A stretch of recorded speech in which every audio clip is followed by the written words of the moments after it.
Hello, I'm Tracey from Tracey Burrows Wellness.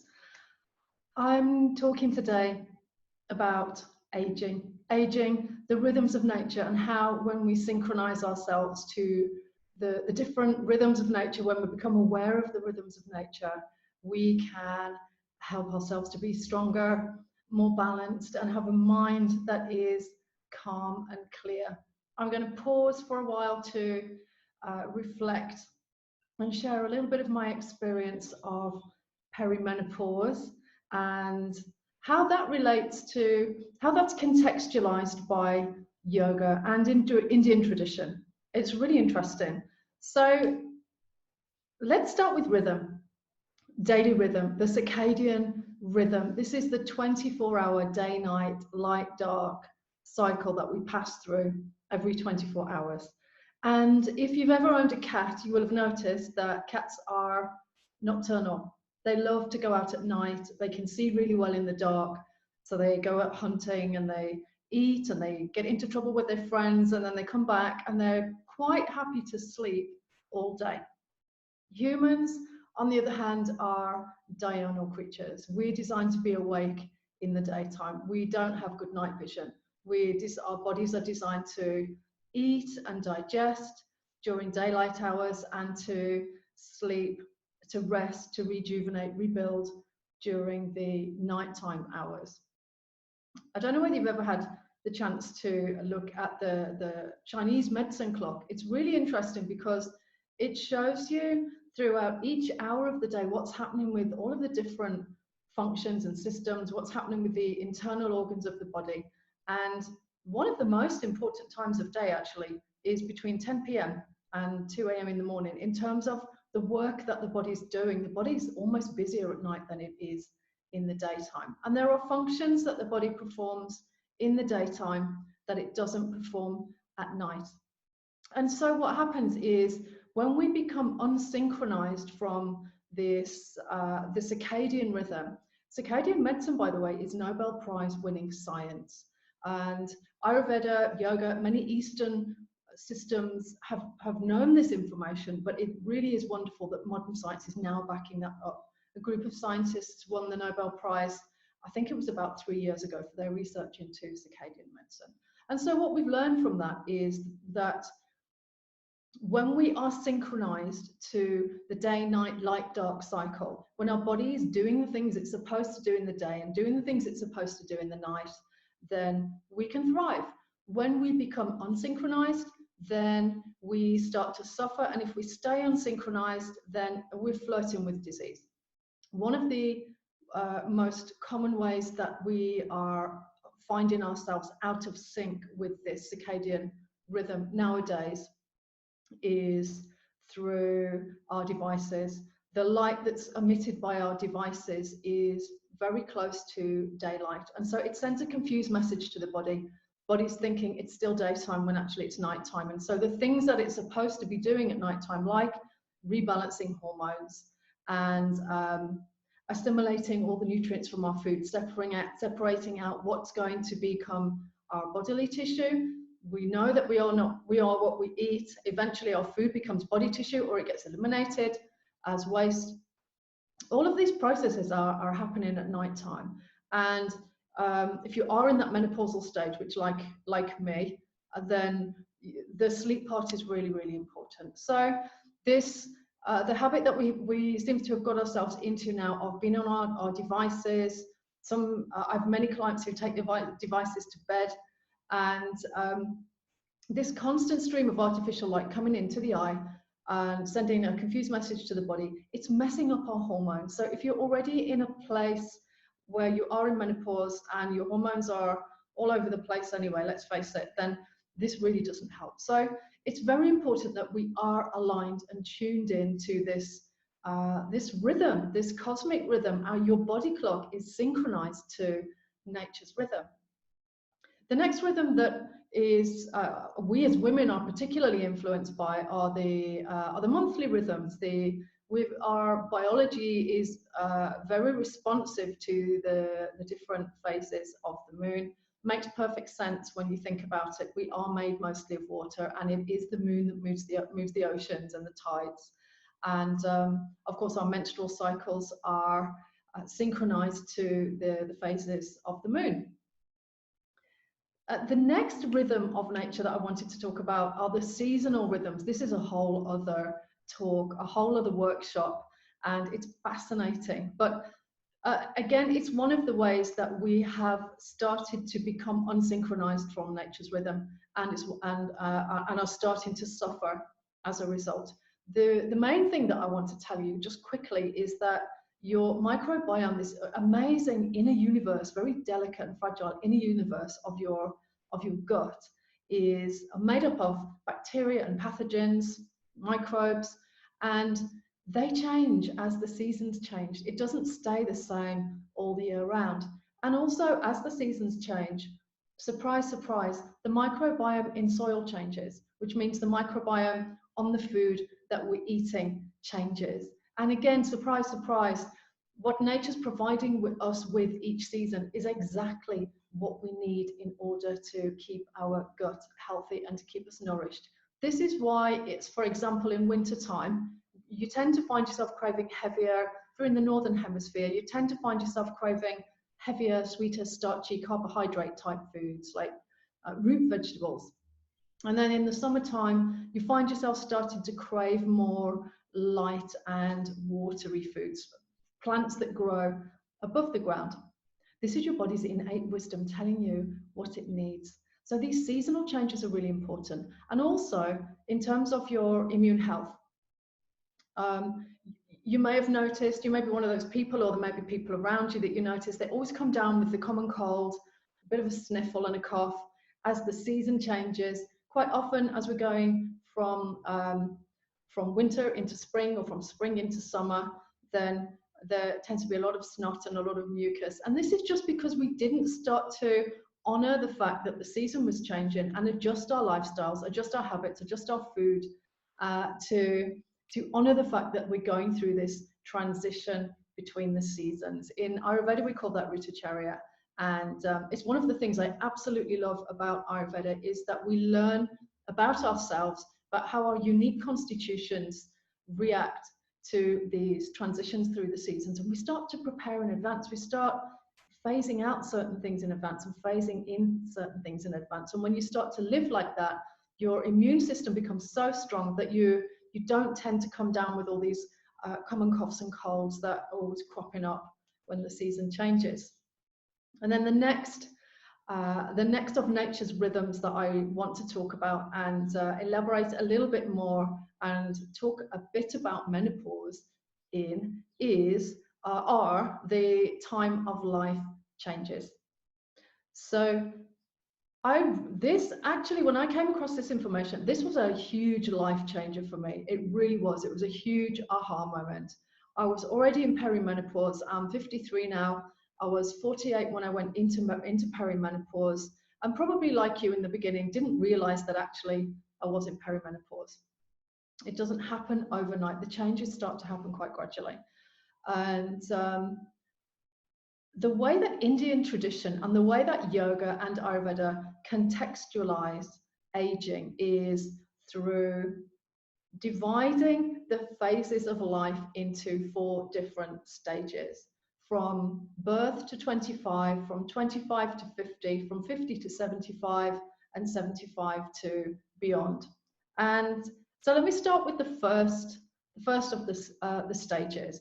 We call it the Kapha stage in Ayurveda. If you're familiar with Ayurveda, you will be familiar with the energies of Vata, Pitta, and Kapha. And if you're not, it doesn't matter.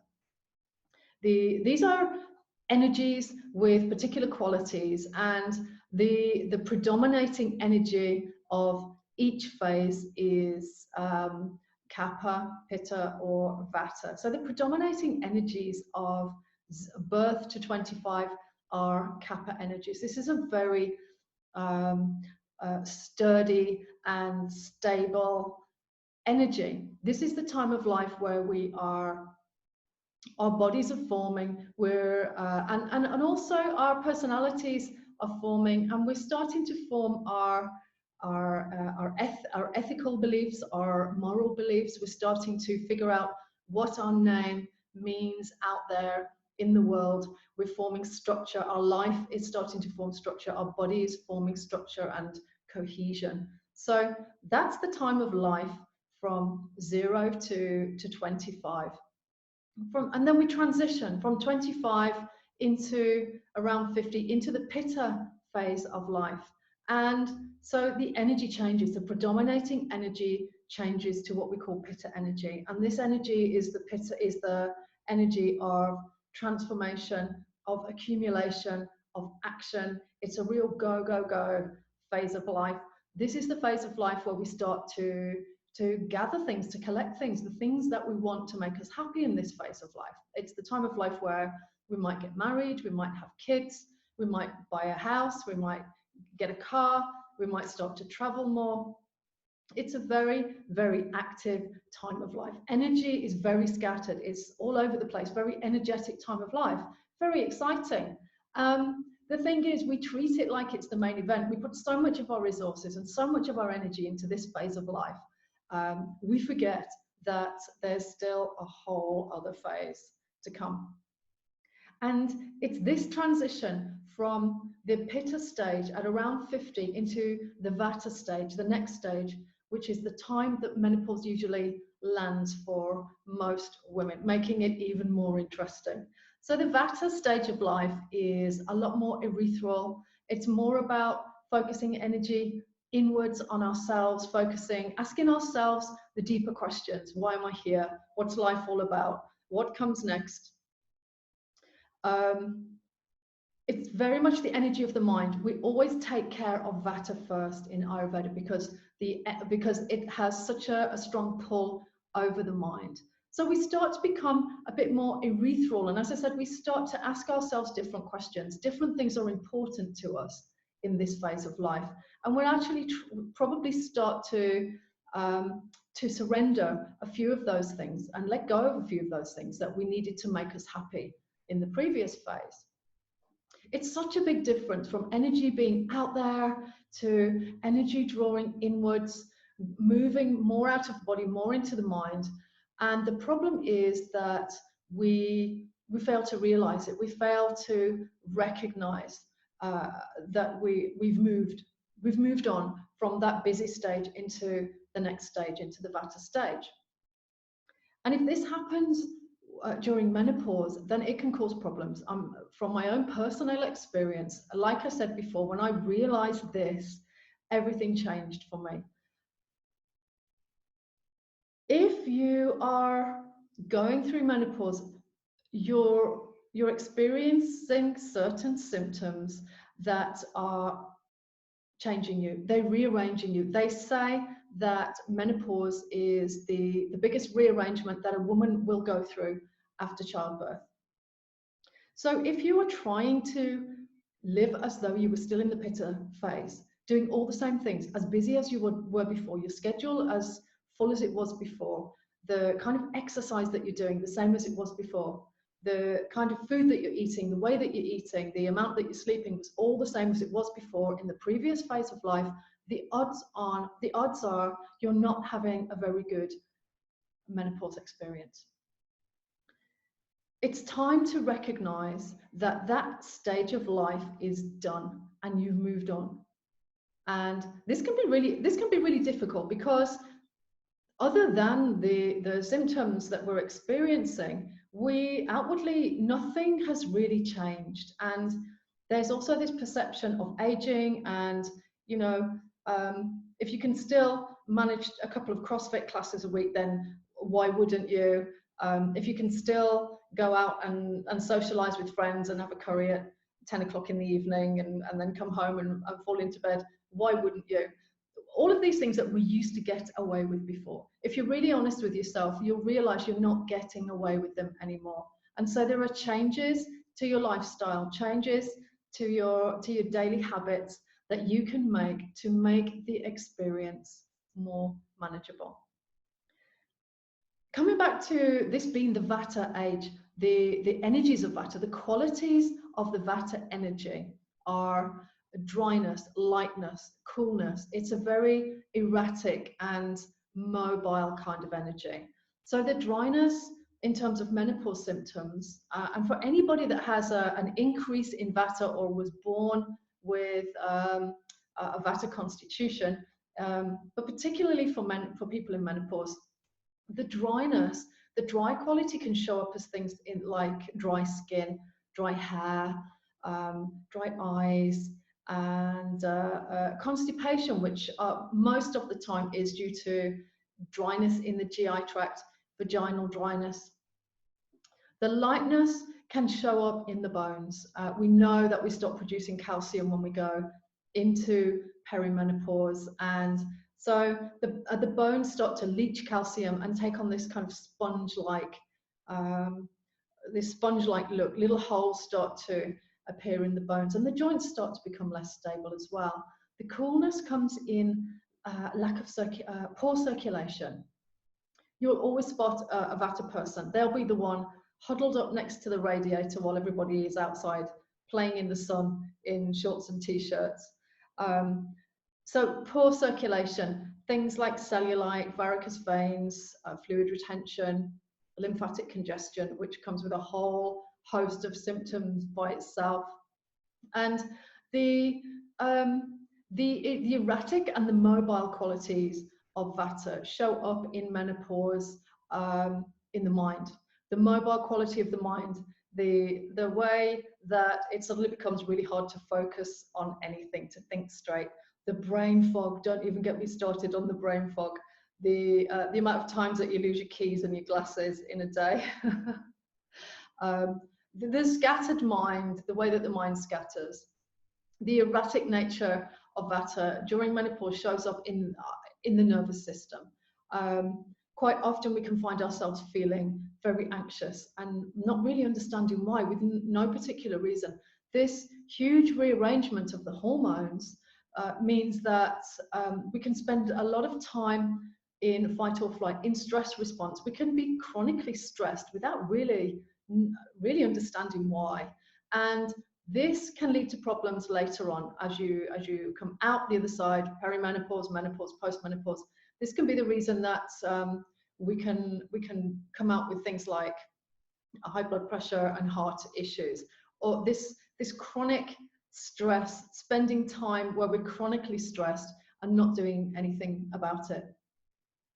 The mood swings, the erratic sleep, the erratic digestion. I don't know about you, but I discovered that when I went into perimenopause, there were just things that I can't digest well anymore, and things that I used to get away with that I don't get away with anymore.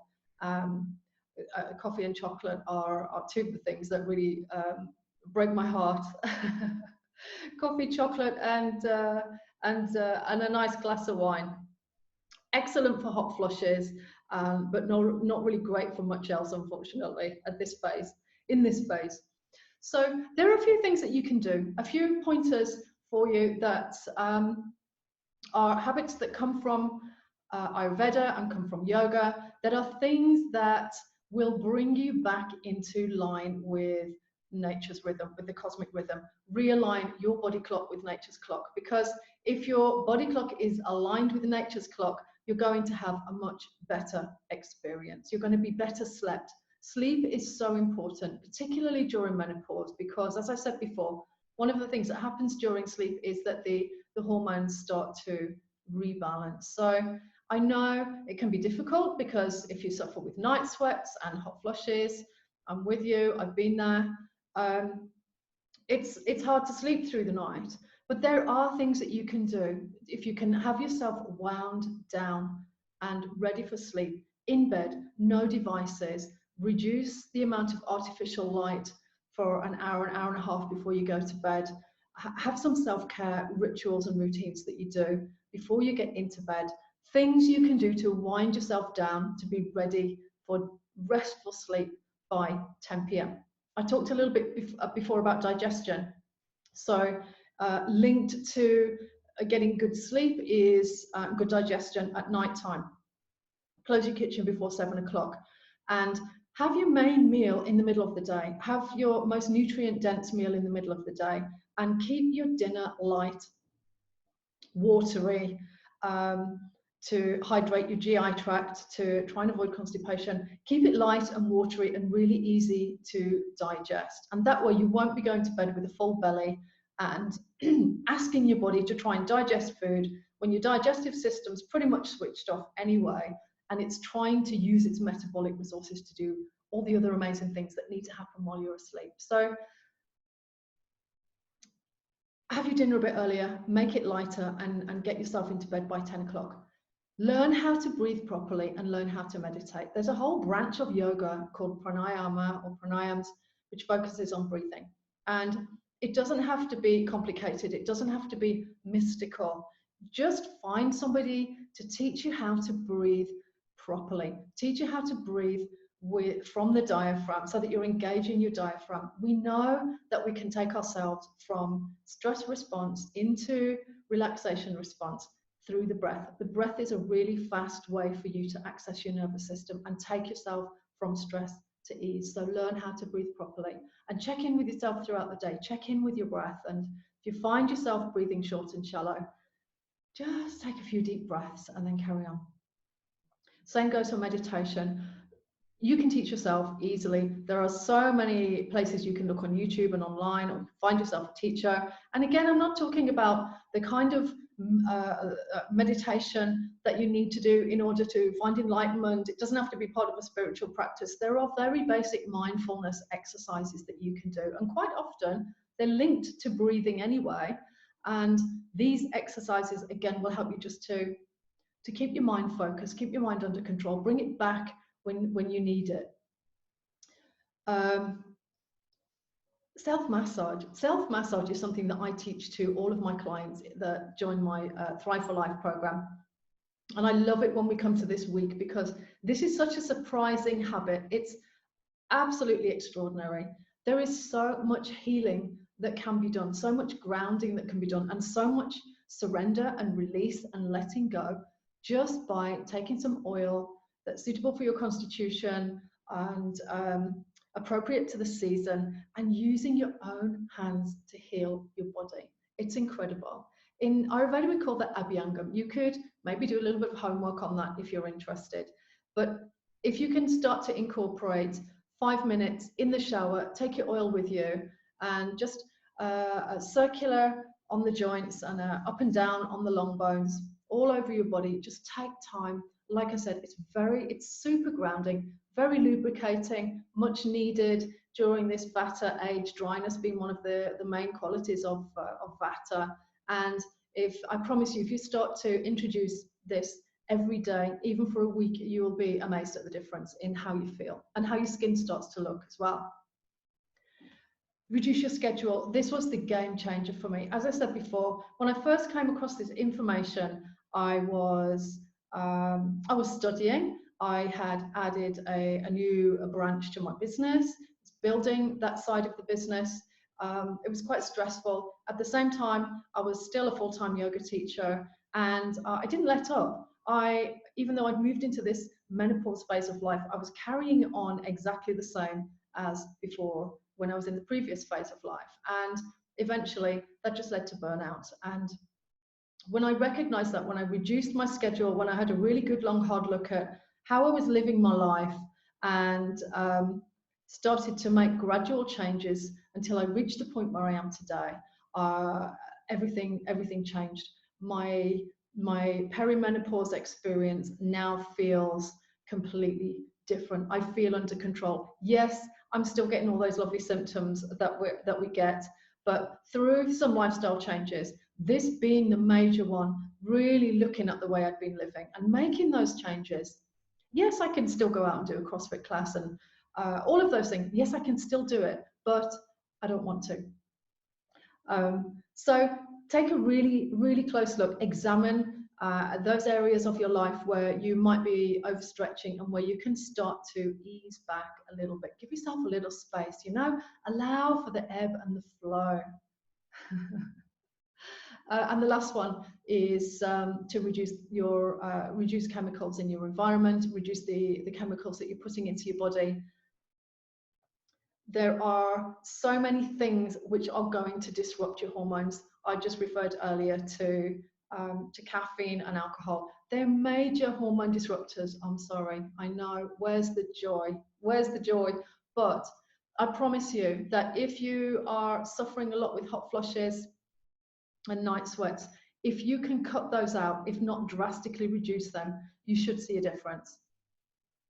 Things like chemicals in your household environment, cling film, aluminium foil, Tupperware, and that non-stick surface in your pans, especially if your pans are scratched, chuck those out and get new ones. But these things are all hormone disruptors. You need to know that. And then, of course, food. In the food, let's start with dairy. Unless you're living in India and drinking beautiful milk straight from the cow, oh, lovely, then you're most likely buying yourself your milk from the supermarket. You need to know that quite often nowadays, cows are milked when they're pregnant. So, of course, they have an increase of certain hormones in their bodies, and those hormones are getting passed on to you through the milk. So please do your research on the kind of milk that you're drinking, because milk can be a really big hormone disruptor. And the same goes for, of course, meat and fish. Unless you're eating really clean and eating really organic, then you're probably taking in some kind of hormone disrupting substance. Worth knowing as well that animal protein is really hard to digest. So if you've been having digestive issues, bloating, acid reflux, then it's a good idea to eat your animal protein in the middle of the day, and cut it down if you can. What else?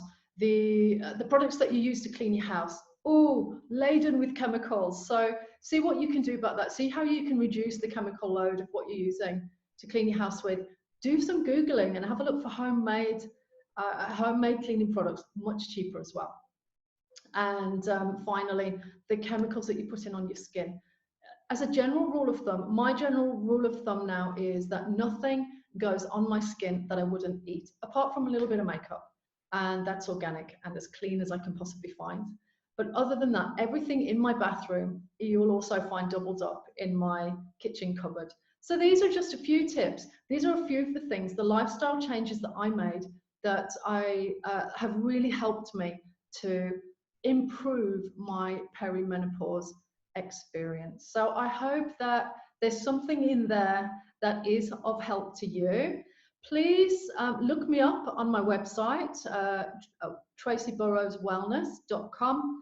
Have a look for any up and coming programs. I have my 10-week Thrive for Life program, which runs a few times a year, and I also have some virtual self-care retreats based on the big program, which again are going to help you to realign yourself, bring yourself back into sync with nature's rhythms, and really examine the habits that you have right now, which are keeping you strong and balanced and giving you a mind that's clear, and those that aren't. And I would love to be a part of your journey. So please feel free to get in touch if you need to ask me anything, or you'd like any help, or you're interested in anything that I'm offering.